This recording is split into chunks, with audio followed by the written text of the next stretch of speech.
Hey, welcome back to Silver Bull channel. We were discussing history in our last video, and today I want to look at the myth of nobility. The idea that some people are better than others because they're of special birth or something like that. I also, I like conspiracy theories, as you know, as well as the next person, but there's some conspiracies, such as proposed by David Icke and others, that there's these special people in society who have protected their bloodlines so well that they are called blue bloods for a reason, or that they're descended from space aliens and anarchy or whatever else you want to go through. The simple fact of the matter is, if you take a step back and think about that, that theory is crap, and I will explain to you why. The fact of the matter is, you are just about related to everyone in history, especially the further back you go, the more likely you are related to them.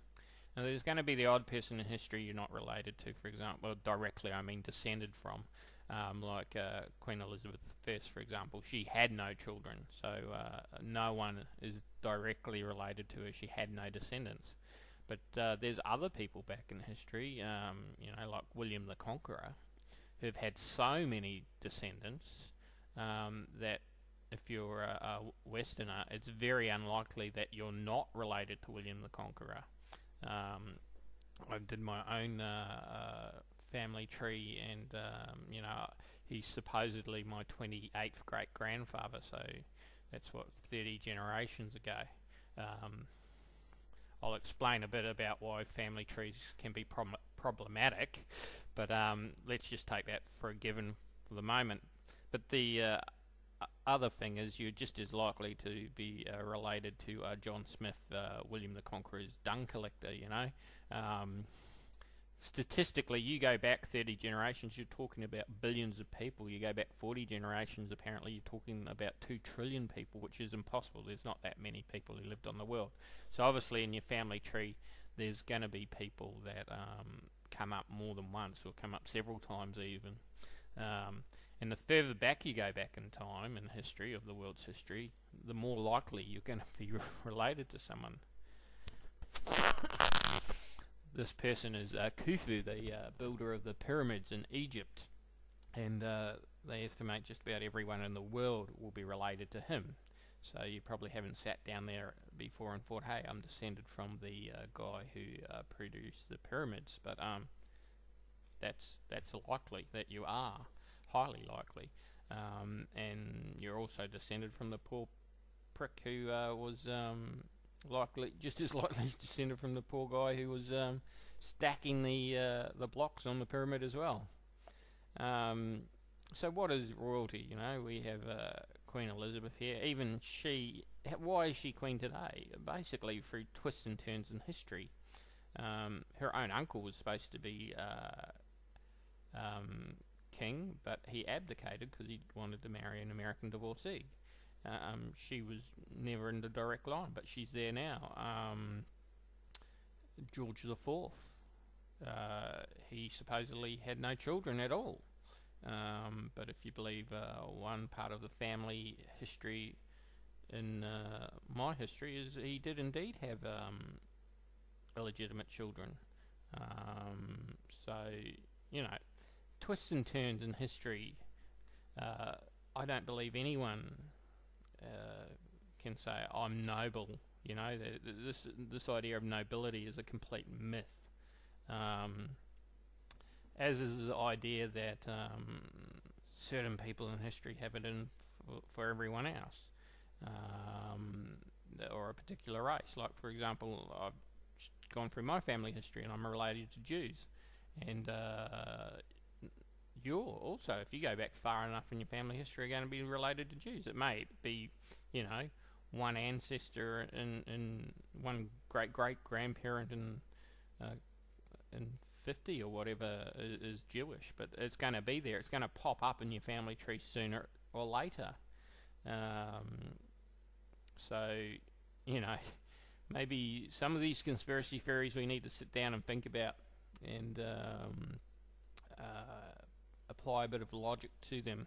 I'm not saying that there's not families that have consolidated great power and money to themselves. Families like the Rothschilds have shown over hundreds of years that they've managed to pass wealth and power down, and same with the royal family and others.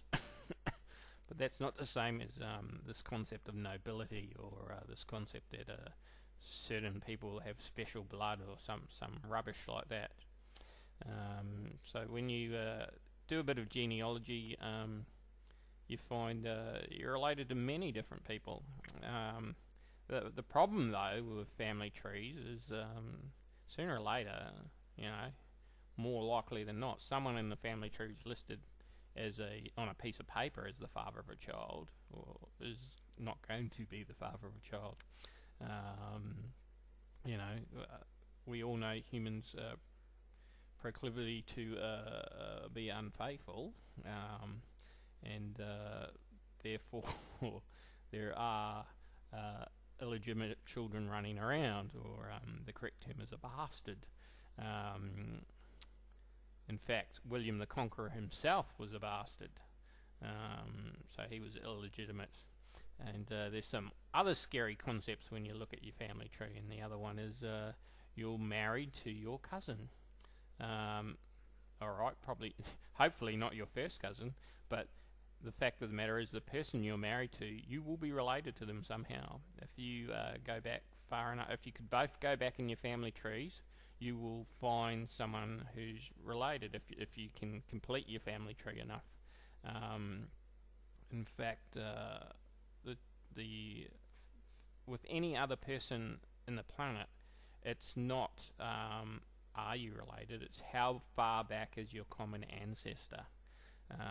They estimate that any person you meet in the world is not likely to be more than your 40th cousin, i.e. the whole world is related. Therefore, each of us should treat each other as family, because in truth we are one great human family. People don't deserve any greater respect because they're born of someone else. I believe each person should be respected for what they achieve in life and what they do, and you may respect the Queen, for example, because she does a lot of public service. You may be of the other view that the Crown, i.e. the corporation, the Crown, is a very destructive thing in the world. You can have either view, but the fact of the matter is this idea that certain people by right are better than others because they're noble is just crap, because we are all descended from royalty, and we are all descended from peasants. The Queen is descended from just as many peasants as she's descended from royalty. It's just that the peasants don't keep their genealogical records. I mean, John Smith, the dung collector, was very unlikely to, he probably couldn't read and write, so he was unlikely to record his family history. So anyhow, that's my rant for today. Genealogy, it's a great fun thing to do. I do it. I don't take it too seriously, especially the further you get back. The fact of the matter is, people, if someone says I'm related to royalty, so what? We all are. You will be related to royalty somewhere along the line. It's the fact is you're related to every other person, so maybe if you consider that, you'll be a bit nicer to people you meet. And likewise, if we all had this concept, maybe there'd be less wars and less selfishness when we realise we're all one big family. Unfortunately, probably a dysfunctional family, but nevertheless, we are all one great big family. That's my rant for today. The myth of nobility. There's no such thing. And when it comes to silver, keep stacking. Might be a good buying opportunity coming up. That's my rant for today.